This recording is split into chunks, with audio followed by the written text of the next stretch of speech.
मातृपितृ चरण कमलेभ्यो नमः। इष्ट देवताभ्यो नमः। कुल देवताभ्यो नमः। धाम देवताभ्यो नमः। ग्राम देवताभ्यो नमः।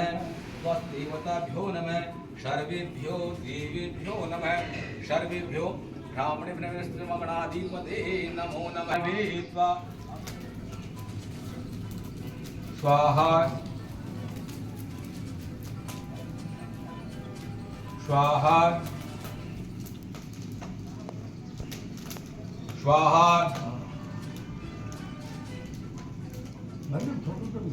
स्वाहा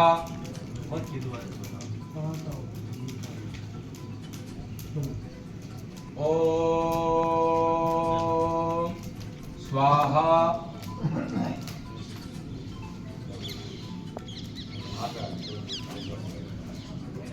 स्वाहा ना आप सब लोग ठीक है। अरे आप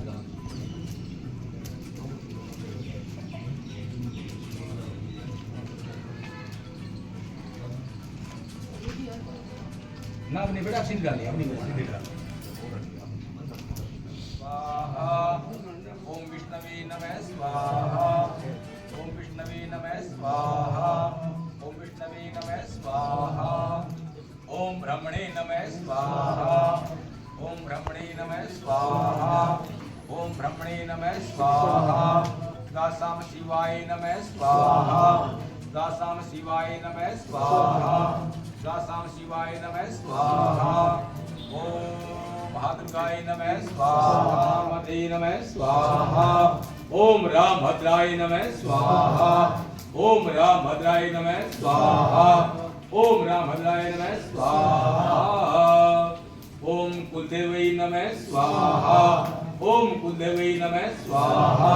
ओम कुलदेवै नमः स्वाहा। ओम ग्राम देवताय नमः स्वाहा।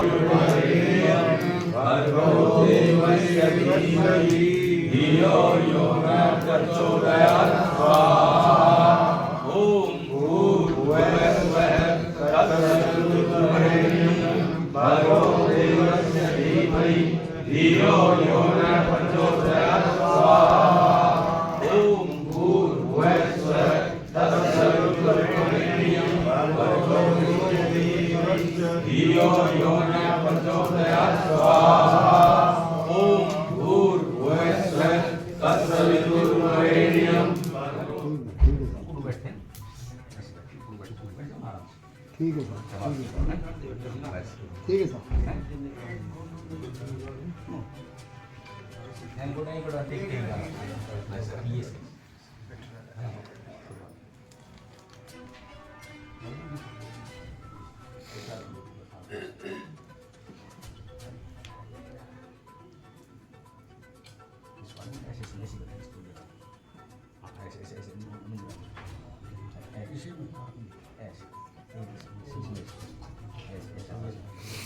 idam turut kam tiba sudah, idam turut kam tiba sudah, idam turut kam tiba sudah, bukan pun, idam turut kam tiba sudah, idam turut kam tiba sudah aja, idam turut kam tiba sudah aja, idam turut kam tiba sudah, idam turut kam tiba sudah, idam turut kam tiba sudah, idam turut kam tiba sudah, idam turut kam tiba sudah, idam turut kam tiba sudah, idam turut kam tiba sudah, idam turut kam tiba sudah, idam turut kam tiba sudah, idam turut kam tiba sudah, idam turut kam tiba sudah, idam turut kam tiba sudah, idam turut kam tiba sudah, idam turut kam tiba sudah.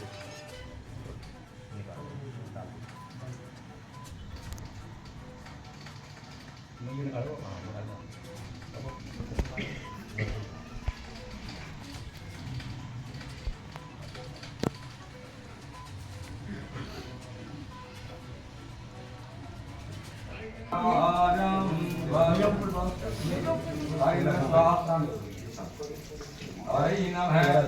भगवान की जय हो। विष्णु भगवान की जय हो। बजरंगबली महाराज की जय हो। ओम कर्पूर गौरम करुणावतारम संसार सारम भुजगेन्द्रहारम भक्त जनों के संकट दास जनों के संकट क्षण में दूर करे। ओम जय जगदीश हरि जो ध्यावे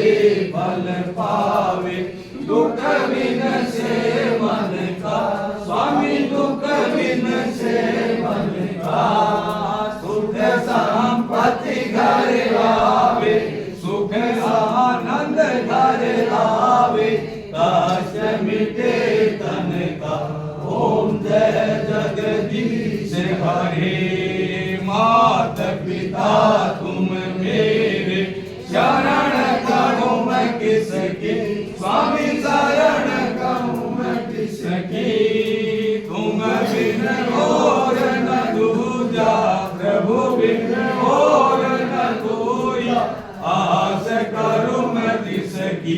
ओम जय जगदीश हरे। तुम पूरण परमात्मा, तुम अंतर्यामी, मैं सबके स्वामी। ओम जय जगदीश हरे।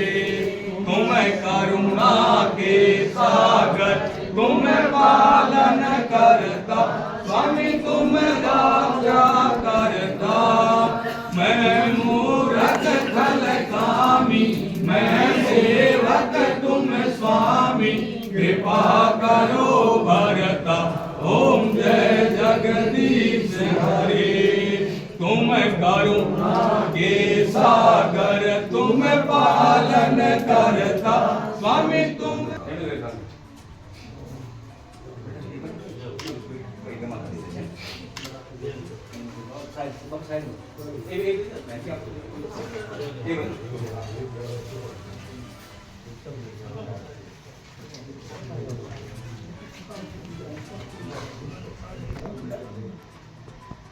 ना आप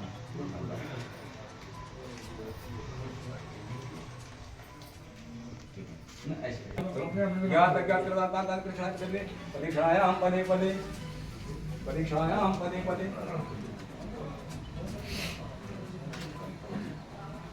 परीक्षायाम पदे पदे। अरे भाई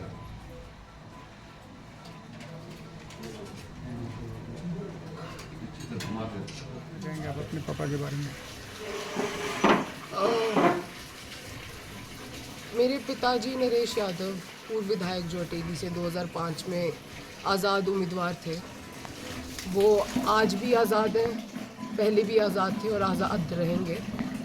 और जितना जैसा निडर जो झाड़ू संघर्षशील नेता इस हरियाणा प्रदेश में अगर कोई है तो वो नरेश यादव है। ना पहले कभी कोई ऐसा नेता था, ना कभी ऐसा नेता हो सकता है। वो हमेशा परिस्थितियों के विपरीत चले। उन्होंने कभी एक विचलित, कोई इंसान जो विचलित था, जिसके बिल्कुल नीडी था, हेल्पलेस था, उनकी मदद करी उन्होंने। कभी भी वो परिस्थितियों के साथ नहीं चले, विपरीत चले। उनको संघर्ष, आज तक भी वो संघर्ष करते करते चले गए। उनका नाम संघर्ष से जुड़ा है। वो एक नरेश यादव एक नाम नहीं, एक आंदोलन है। उन्होंने हम सबको ये सिखाया, इस क्षेत्र को ये सिखाया कि आंदोलन करके आप अपने हकों के लिए लड़ सकते हो। आपको किसी से डरने की ज़रूरत नहीं है। आप सरकारों से अपने हक मांग सकते हो एक आंदोलन के द्वारा। तो उनके बारे में तो जितने हम शब्द कहें वो बहुत कम होंगे। आपको जैसे बचपन से उन्होंने पाला पोसा, तो आपको क्या शिक्षा दी, क्या तालीम दी और क्षेत्र के लिए उन्होंने क्या आदेश दिया आपको? हम बचपन से जब हम अपनी माँ के पेट में थे तो हमारी माँ पद यात्रा कर रही थी उनके साथ। जब हम थोड़े बड़े हुए तो हम स्टेज पे बैठते थे उनके साथ। तो उन्होंने हमेशा अपने साथ रखा हमें। कभी भी हमें ऐसी शिक्षा नहीं दी कि तुम एक नेता के बच्चे हो तो तुम्हें कैसे रहना चाहिए। तुम एक क्रांतिकारी के बच्चे हो, तुम एक संघर्षशील इंसान, एक संघर्षशील आदमी के बच्चे हो। एक संघर्षशील वो इंसान जिन्होंने अपने से ऊपर, अपनी मैं के ऊपर सबको रखा। वो बिल्कुल लालची नहीं थे, उनको किसी चीज़ का लालच नहीं था। उनको सिर्फ एक चीज़ का लालच था, वो था अपने लोगों का, कि मैं इनके लिए कितना काम कर सकता हूँ, मैं इनके कितने काम आ सकता हूँ। उन्होंने जान झोंक दी पानी के लिए, जान झोंक दी अपने किसानों के लिए। उन्होंने हरियाणा युवा किसान संघर्ष समिति बनाई ताकि कोई भी किसान, मजदूर या कोई भी गरीब आदमी जब चाहे, जैसे चाहे, उनको चाहे आधी रात हो, जब मर्जी उनको कॉल कर सकता है, जब मर्जी उनके पास आकर मदद मांग सकता है। और उन्होंने आज तक कभी किसी को मना नहीं किया। तो हमने तो बचपन से यही देखा और यही सीखा और हमें सिखाया भी यही गया। कोरोना काल में उनको लगा था कि उनको कोरोना हो गया है, जो कि एक मिसअंडरस्टैंडिंग थी, ये एक किस्सा है। जी। तो उन्होंने उस वक्त हमें एक लेटर लिखा। उस पत्र में उन्होंने ये लिखा कि अगर मुझे कुछ हो जाता है बेटा, तो कोई भी इंसान आपके घर आए उसको कभी खाली हाथ मत भेजना। वो अगर मदद मांगने आए तो उसकी मदद करना जिस हद तक तुम जा सकते हो। किसी गरीब आदमी का कभी दिल मत दुखाना। तो इससे बड़ी बात हमारे लिए और कुछ नहीं हो सकती। हमारे लिए यही उनकी विरासत है। जैसे आपने बताया कि आपकी मम्मी पद यात्रा कर रही थी उस समय, अगर हम पूछना चाहें तो क्या पद यात्रा आप कर रहे थे उस समय? हम लोग SYL के लिए पद यात्रा कर रहे थे। मेरे पिताजी पिछले 40 साल से, वो जल योद्धा कहलाते हैं हमारे क्षेत्र के, वो सतलुज यमुना लिंक नहर जो है उसके लिए लड़ाई लड़ रहे थे, अब तक लड़ते रहे। क्योंकि जो हमारा एरिया है, हमारा जो क्षेत्र है दक्षिणी हरियाणा है, उसमें जो पानी का लेवल है वो काफ़ी नीचे है। 10,000 क्यूसेक फीट पानी नीचे जा चुका है ज़मीन के। तो और हम यहाँ पे मतलब परमिशन भी नहीं है ट्यूबवेल खोदने की। उसका मतलब यही है कि वो इसी बात के लिए लड़ रहे थे कि किसानों को यहाँ, जैसे कि नॉर्थ हरियाणा में किसान बिल्कुल अच्छे तरीके से खेती कर सकता है, उसको पानी मिल रहा है बिल्कुल टाइम पे उसके खेत में, तो यहाँ पे ऐसा क्यों नहीं? हमारे भी लोगों को, हमारे भी किसानों को उनका हक का पानी मिलना चाहिए। सतलुज यमुना लिंक नहर, उनकी मांग यही थी उनकी कि यहाँ के किसान किसी चीज़ से डिप्राइव ना रहें। उनको भी, वो भी उतनी ही सक्षम है कि हमारे दक्षिणी हरियाणा को क्यों इग्नोर किया जा रहा है। तो उनकी सबसे बड़ी मांग हमेशा यही रही है इस एरिया के लिए। क्या इस क्षेत्र की जनता आपको आशीर्वाद देती है तो आप अपने पिता के पद चिन्हों पे चलने की कोशिश करेंगे? जी ज़रूर। अगर मौका क्या देती है, उन्होंने तो बोल के गए, वो बोल के गए हैं, लेकिन जनता आपको जिस प्रकार से चाहेगी, प्रेम देगी, वो प्यार करती है। हम उनकी जगह नहीं ले सकते, लेकिन हम वो ज़रूर करेंगे, उन बच्चों पे ज़रूर चलेंगे जो वो हमें सिखा के गए और जो हमने बचपन से देखा। क्योंकि हमसे ज़्यादा, अपने बच्चों से ज़्यादा वो अपनी जनता के साथ रहे, अपने परिवार से। उनका अटेली एक अडॉप्टेड फैमिली है। We are not the first family. Italy उनका पहला परिवार है, ये क्षेत्र उनका पहला परिवार है, वो लोग उनका पहला परिवार है जो अपनी आवाज़ नहीं उठा सकते, वो उनकी आवाज़ है। तो उनका पहला परिवार वही है जो खुद नहीं बोल सकते, तो उन्होंने उन लोगों के लिए बोला। हाँ जी, देखिए बड़े दुख की बात है, लेकिन हम जैसे आपसे पूछना चाहते हैं, जिस समय आप फर्स्ट में नरेश जी के साथ शादी होकर आपकी आई, तो कैसा उनका व्यवहार था और किस प्रकार से आपकी जो जीवन की लाइफ के साथ बीती है, इसके बारे में बताइए।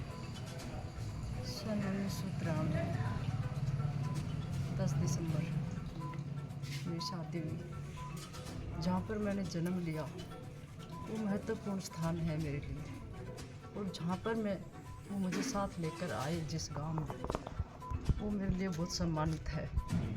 मेरे समाज, उनके साथियों, उनका परिवार, मेरे बच्चे, मेरा इलाका, मैं इनके लिए उनके साथ चली। और उनके बाद जो रुखसत हो गए यहाँ से, मेरी बची हुई एक एक सांस इस इलाके के लिए, इसकी शान में 100 कदम बढ़ाऊंगी। मतलब शान में, उनकी शान बढ़ाने का ही काम करूंगी। मैं कोई ऐसा कदम नहीं उठाऊंगी जो उनकी शान में गुस्ताखी हो।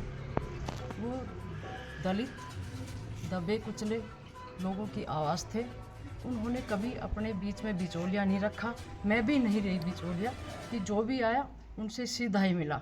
और उन्होंने एक लास्ट स्पीच वो दे के गए थे, हमेशा मुझसे भी कहते थे कि अपना फ़ोन कभी बंद मत करना, क्योंकि हम इस इलाके के एक साधारण परिवार से पैदा हुए हैं, तो हमें साधारण परिवार के लोगों की समस्याएं, उनकी ज़रूरतें, वो हमेशा शिक्षा और चिकित्सा हमारे इलाके में होना चाहिए।